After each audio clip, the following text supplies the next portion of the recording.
जम्मू काश्मीरमध्ये भारतीय सैन्याचं ऑपरेशन महादेव. भारतीय सैन्याच्या कारवाईत 3 दहशतवाद्यांना कंठस्नान.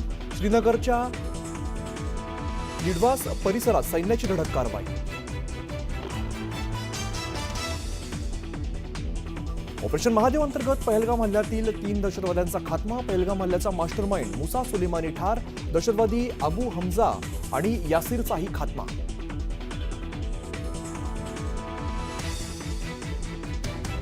विरोधक विचारतात आपली किती विमानं पडली, परीक्षेचा निकाल विचारा, पेन्सिल तुटली का हे नाही.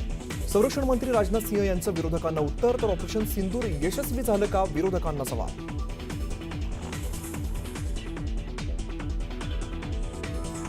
पहलगाममध्ये दहशतवादी घुसले कसे याचं उत्तर संरक्षण मंत्र्यांनी दिलं नाही. तर पहलगाममध्ये सुरक्षा देण्यात सरकार अपयशी, काँग्रेसचा हल्लाबोल.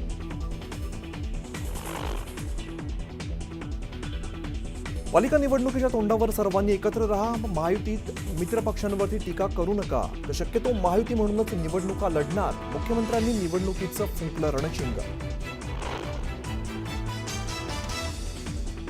निवडणुकीच्या तोंडावर सर्व वाद बाजूला ठेवा. पक्षीय भांडणांमुळेच अनेक पक्ष खड्ड्यात गेले. वर्ध्यातील मेळाव्यात मुख्यमंत्र्यांचा कानमंत्र. तर विरोधकांना सूचक टोला. कायदा आणि पोलीस यंत्रणांवरती माझा पूर्ण विश्वास. प्रत्येक गोष्टीला वेळ हेच उत्तर असतं. तर योग्य वेळेला सत्य बाहेर येईल. रेव पार्टी प्रकरणी पतीच्या अटकेनंतर रोहिणी खडसे यांचं सूचक ट्विट.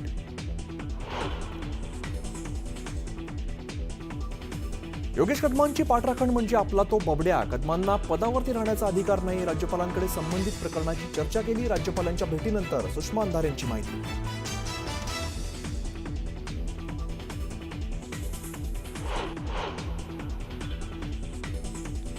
कैलास गोरंट्याल यांचा भाजप प्रवेश लांबणीवर. पालिका निवडणुकीत 50% जागांसाठी गोरंट्याल आग्रही. जागा वाटपावरती एकमत न झाल्यामुळे प्रवेश लांबणीवर पडल्याची सूत्रांची माहिती.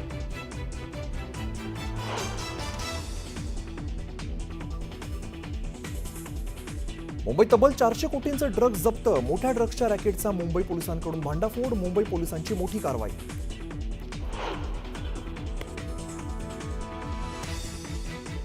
आणि बिअर बारमध्ये शासकीय फाईल घेऊन बसलेल्या अधिकाऱ्यांचा व्हिडिओ व्हायरल. नागपुरातील धक्कादायक घटनेनंतर सरकारी कागदपत्रांच्या गुप्ततेबाबत चिंता.